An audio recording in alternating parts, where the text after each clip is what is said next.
देखिए, माननीय मुख्यमंत्री जी की नजर हर वर्ग पे रहती है। हर लोगों का ये बड़ी खुशी की बात है कि जो है आशा और ममता का मानदेय बढ़ाया गया है। लंबे समय से इन लोगों का रहता था, आशा दीदी और ममता का, कि जो है मानदेय बढ़ाया जाए। माननीय मुख्यमंत्री जी ने उनका मानदेय बढ़ाया है और खुशी की लहर है। सब लोगों से, हम लोगों के भी क्षेत्र से लोगों ने बात किया है, तो बहुत अच्छा हुआ है।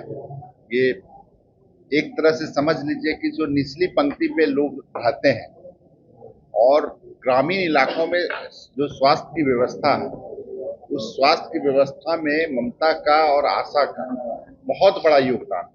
जो भी गर्भवती महिलाएं होती हैं, सब लोगों को हॉस्पिटल तक ले जाने का काम, जो भी डिलीवरी होता है, सब में बहुत बड़ा योगदान आशा और ममता का रहता है। तो ये बहुत अच्छा निर्णय है, सरकार के द्वारा आज निर्णय लिया गया है। आप देखे ही होंगे कि पहले भी वृद्धा पेंशन की राशि को बढ़ाया गया है, जीविका दीदियों का भी मानदेय को बढ़ाया गया है। इसके पूर्व में जो ये थे विकास मित्र टोला सेवक थे, उनका भी मानदेय बढ़ाया गया है। तो जो कम, जिसको कम हम लोग मानदेय दे रहे थे या कम मानदेय मिल रहा था, बिहार तो चूंकि गरीब राज्य है, उसमें भी सब लोगों के सम्मान के लिए और सब लोगों को की विधि व्यवस्था ठीक से चले, इसके लिए सरकार रोज काम कर रही है। नकलची सरकार मंत्री नकलची सदन में भी बात हो या सदन की बाहर हो, तमाम जगहों पर रही है कि नकलची सरकार हो गई है, तेजस्वी को फॉलो कर रहे हैं और एक्स पे पोस्ट किया है और 17 महीने के कार्यकाल को भी गिनाया है। उन्होंने एक चीज और कहा है सर कि क्या हमारी अगर नकल करें तो क्या शराबबंदी की भी समीक्षा करेंगे, क्या शराबबंदी भी समाप्त होगी? देखिए, शराबबंदी तो महिलाओं के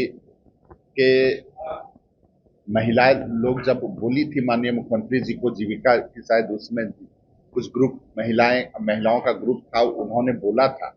उसके बाद शराबबंदी को लागू किया गया था। और शराबबंदी एक ऐसा निर्णय है, इतना ठोस निर्णय लेने के लिए नीतीश कुमार होना पड़ता है। नीतीश कुमार ही उस तरह का इतना ठोस निर्णय ले सकते हैं।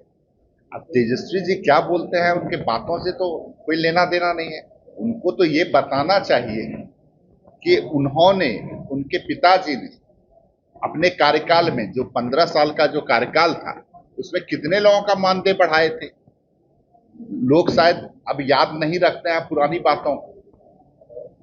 शिक्षक महीनों हड़ताल पे रहते थे, 3 महीना 6 महीना के बाद हड़ताल को जबरन तोड़ा जाता था। 1500 रुपये में शिक्षक की बहाली हुई थी। लोग भूल जाते हैं कि उन्होंने क्या किया था, उनके कार्यकाल में क्या हुआ था, किस तरह से जो राजद का कार्यकाल था, जिसको हम लोग या पूरा बिहार जो है जंगल राज या आतंक राज के रूप में जानता है।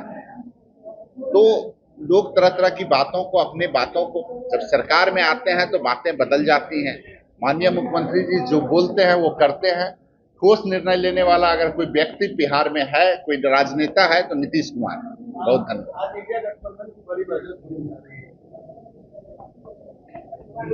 देखिए, इंडिया गठबंधन हार के लिए पूरा तैयार हो गया है। उसको पता है कि इस बार का चुनाव 2025 का जो चुनाव होने जा रहा है, 2025 से 30 फिर से नीतीश का जो हम लोगों ने नारा दिया है, वो इस बार बड़ी मजबूती से हमारे जितने भी एनडीए गठबंधन के कार्यकर्ता हैं, मजबूती से क्षेत्र के अंदर गांव तक, कस्बों तक या टोलों तक काम कर रहे हैं।